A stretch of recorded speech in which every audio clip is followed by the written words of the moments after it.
For generations, the families of Riona and Declan had eyed the same patch of fertile land with bitter resentment.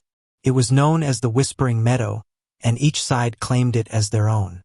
Riona had been taught from a young age that Declan's family were trespassers, their very presence an insult. She saw him as nothing more than a stubborn obstacle. Declan, on the other hand, had been raised with tales of his ancestors' rightful claim, viewing Riona's family as the true usurpers. He saw her as equally headstrong and unreasonable.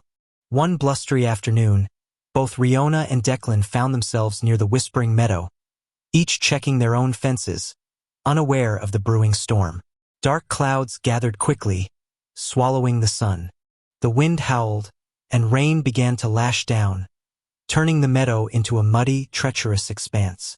Riona, caught unprepared, scrambled for shelter, her path blocked by a sudden flash flood. Declan, trying to navigate the rising waters, spotted a small, dilapidated hunting cabin, barely standing against the storm's fury. He pushed open the creaking door, seeking refuge. To his astonishment, Riona was already inside, huddled in a corner, soaked and shivering.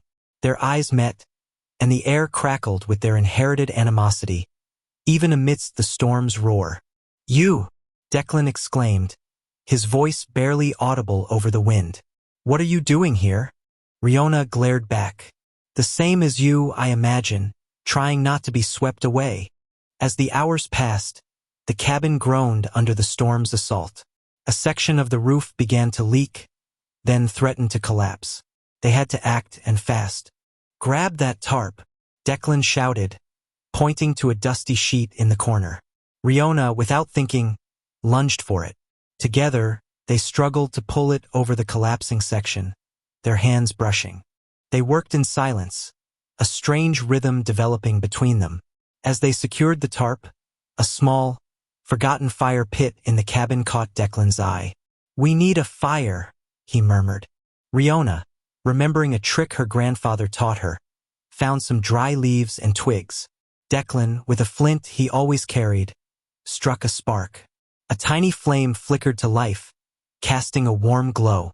The warmth of the fire slowly thawed the ice between them. They shared a silent meal of dried berries and nuts, provisions Riona had in her satchel. The storm still raged, but inside, a different kind of quiet began to settle. As dawn approached, the storm finally began to subside. They looked at each other, no longer seeing just an enemy, but a fellow survivor.